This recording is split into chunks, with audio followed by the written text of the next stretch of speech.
All right, ladies and gentlemen, Alex Jones here reporting from the road. This quick report, obviously, because of breaking news. Did President Obama and his controllers order the killing of 20-plus members of SEAL Team 6 who went down, reportedly, on that helicopter in Afghanistan so conveniently? Now, remember, on the radio, I had predicted that they would have some type of staged plane crash or helicopter crash in the months following the staged bin Laden event, so that they could claim that the SEALs were killed after the fact and not on a mission that President Obama sent them on. It's very important for the president, and their own memos have said this, to look like he can take charge and get things done and call the shots and get rid of the wimp factor. Now, we know a stealth helicopter crashed and blew up while they were taking out bin Laden, supposedly. And the local news there, multiple witnesses reported that they all got back on the helicopter and it blew up. Our government says it blew up, but that no one got hurt. That doesn't pass the smell test or the believability test right there. Then my military sources, I covered in an earlier video, I've got some new information now, said that they know that the helicopter did crash, people did die, but they don't know if it was blown up or if it was shot by enemies. They don't know if it did crash into the wall like they supposedly said. They don't know, just that there were fatalities. I got that from multiple sources who've been very accurate in the past. Now, here's the information you need to understand. Reuters, AP, the Pentagon are all reporting this is the biggest one-time loss of troops, period, in a 10-year, coming up on 10-year campaign in Afghanistan. It'll be 10 years in September. 10-year campaign, the invasion, everything. They never had 20-plus U.S. troops lost in one day. Much less than statistically, it's the SEAL team, and reportedly now they're looking at it being elements of the team that was on the ground in Pakistan. Does anyone believe that? That not only is this the biggest event in the close to decade-long operations, but that it would be the SEALs and much less the very unit that went in and supposedly took out Osama bin Laden. You put all that together, and then you go back and look at the original story. They claimed that he was buried at sea, asinine, that it was Islamic law when it wasn't, that bin Laden fought for 45 minutes with a machine gun and used people as body shields. None of it was true. That Obama was watching that Situation Room video and the stage photo of Hillary, clearly a stage photo, all of them being coached on how to act. They were watching a live feed. Turned out none of that was true. Remember all of this?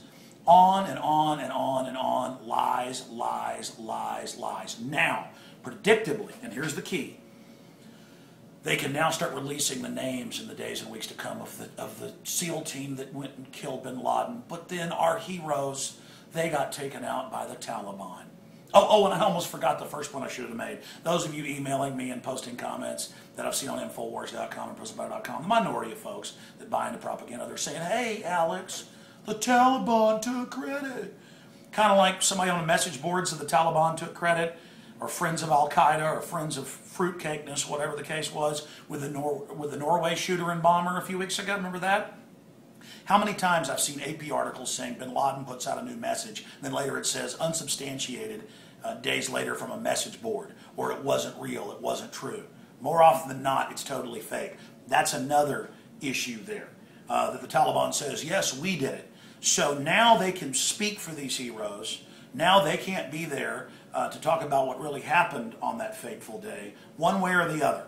Whether they killed them and these were SEALs that survived, and we're talking about the other helicopter that blew up and the folks that were reportedly killed, or whether they just used a crash that happens routinely and then just tagged on the names of the dead SEALs onto that roster. And that's something that's been declassified that our government, the Russian government, and many, many others did. In Vietnam, the first 4 years of it that was undeclared, that's how they made up for thousands of deaths. It was died in an automobile accident, died in a plane crash, helicopter crash, died when a pallet fell over on them in the warehouse.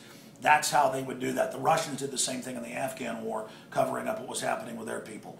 So if troops die in covert operations, you just wait till a few months later when there's another crash or something in training, you tag them on. So this totally stinks to high heaven. I don't know exactly what's happening here, But I know that the official story has been proven to be a fraud.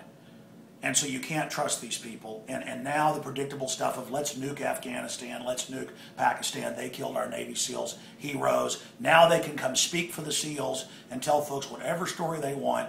And the ridiculous fable of what happened with bin Laden, that now can't be challenged. And again, I predicted this would happen through my sources. It is so incredible. And we know that multiple helicopters were involved. We know the assault force was more than 40. And now, quote, 20 plus of the SEAL Team 6 are dead. We can see this coming a million miles away. This is so incredibly obvious, and it stinks to high heaven, and we need people in the military to speak out. We need the people that know the truth about this, just like the Pat Tillman murder. Turned out it was a murder because he was going to speak out against opium and other corruption. Now they just admit our troops are there helping grow the opium. Our troops don't work for America anymore. They're good men and women, but they work for the corrupt globalists, and it's time to bring them all home. And I'm sorry for the big major banks if that means the opium price goes down for them or they don't make as good a profit. I'm sorry.